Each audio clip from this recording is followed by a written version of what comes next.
RoboCop director Jose Padilha will keep the original's irony but not the R rating. CinemaBlend.com.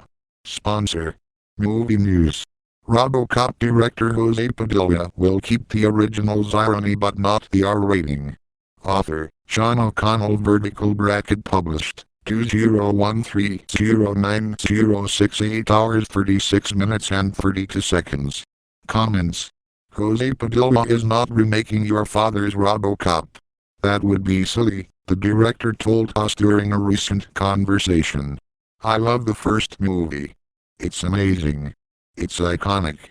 But times have changed and locally and internationally and Padilha's vision of a new RoboCop should transition along with them.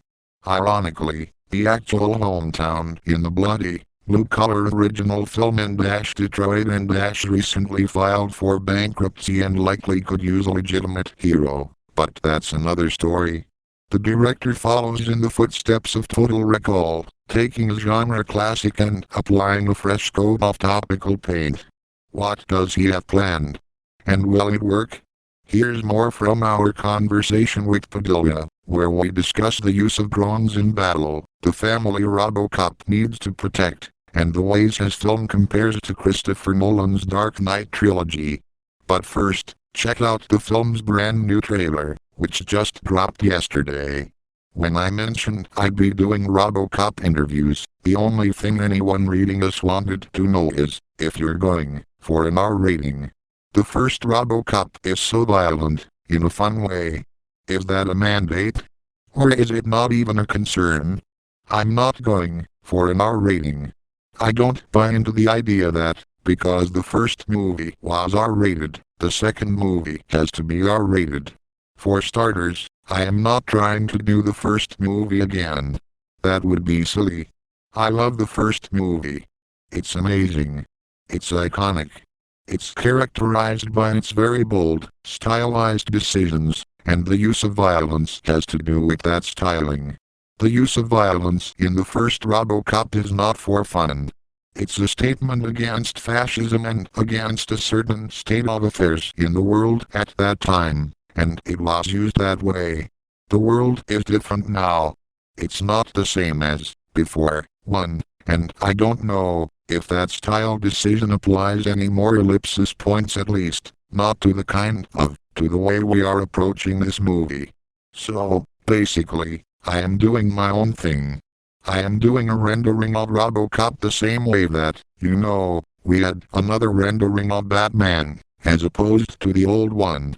So, the Michael Keaton Batman is very different from the current Batman. They are not the same. They are very different, and so, it's okay to make a different movie. But like Batman, he's very defined by the city he is choosing to protect or the situation he is dropped into. Very true. So, tell me about your hero's situation. Tell me about what you have planned. Now a RoboCop, I think it's an attempt to make a movie that's going to be fun, but it's also about something, and it's about something that's happening right now, which is the use of drones in war. We are seeing more and more wars being fought in which one side doesn't face a risk. Think a little bit about, let's say, Vietnam. Why did the Vietnam War end? It's because American soldiers were dying. There was a lot of pressure home.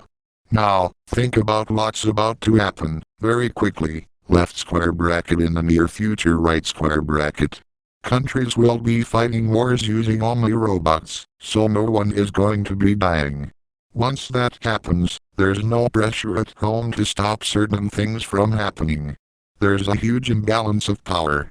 Furthermore, wars and edicts go out the window, because, if you have a soldier pulling a trigger, you can ask yourself whether the soldier did the right decision or not, because the soldier is a conscious human being. He can make choices. If you have a robot pulling the trigger, and the robot makes a mistake, who are you going to blame? You're going to blame the company that made the robot, the army that put the robot there. You're going to blame the software manufacturer. Who's to blame? So, you cannot even use edicts to evaluate actions anymore.